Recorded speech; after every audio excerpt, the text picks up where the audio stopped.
Welcome to Dad Doesn't Have Time for This, the show where we review things briefly and then compare them to everything else in existence. Today we're going back to where it all started.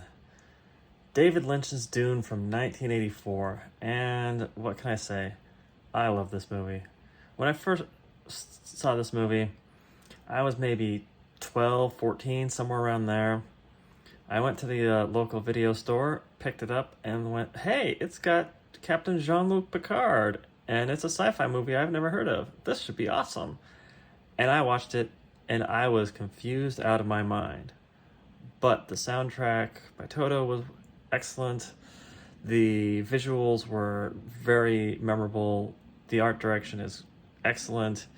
It's got some goofy, campy stuff that, as time has gone on, has become more endearing, such as the shield fights and Sting in a thong and milking a cat. There's just so much weird stuff in this movie, and I was just blown away by how little sense the movie made. So that is what convinced me to read the books. And then after reading the books around age 16, 17 or so, I rewatched David Lynch's Dune and went, this is a wonderful movie. And the context of the books makes it actually make sense. Because there's so much disjointed stuff, so much stuff in the books. And David Lynch, probably due to studio meddling, just couldn't get enough in there to make it a coherent movie. So, fast forward to now, I have seen Dunes Part 1 and 2. And also, more importantly, the Spice Diver cut. If you are going to watch David Lynch's Dune, it is highly, highly encouraged that you find a copy that is the Spice Diver cut of David Lynch's Dune. It takes a very incoherent movie and makes it coherent. I didn't realize it was possible, but they did. Even without reading the books, I actually think it would make sense if you watch the Spice Diver cut. It reframes how the movie's presented, breaks it up, makes it a little bit longer, and it just flows much easier. And it's available in HD. It really helps you understand what David Lynch was going for. It makes the movie all the better for it.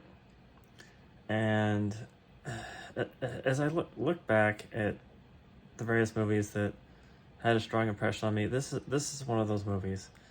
Not that it was ever my favorite movie, but because it just was so different than anything else out there. And I've seen some of the behind the scenes of how they did it, how the scenes of the guy, I believe it's the scene either first landing on Arrakis or them presenting them with called the Go to Arrakis. There's a scene where there's the ships on the ground and a bunch of people standing around, and when you watch how that shot was made, it's actually a model for the ships with a hull cut out, and then the people in the front of the ship are actual people, and the model is elevated like 100 feet up in the air, and then they just place the camera at just the right angle so that the people on the ground look like they're actually standing in front of the ships that are substantially closer to the camera. And it is one of the best instances of forced perspective I've ever seen, and I didn't even realize it was forced perspective until I watched the making of how that shot was done. It's just excellent. I believe that was Corridor Digital who has that breakdown if you want to go check that out. So, all in all, I know we're going to have a long time to wait, and we're not even sure if we're going to get a Dune Part 3, so I'm calling this Dune Part 3.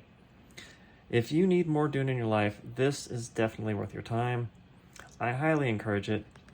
When I went to go see what I rated this movie on my list, it was down around the 191, 3 to be precise. But you know what?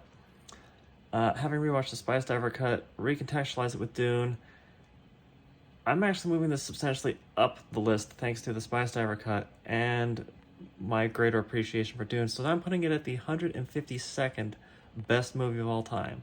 That's right, I moved this movie up 40 places because of how well the fan edit was done and how much more I appreciate it after watching the new Dune and having read the books. So there you have it, David Lynch's Dune, the 152nd best movie of all time. Enjoy.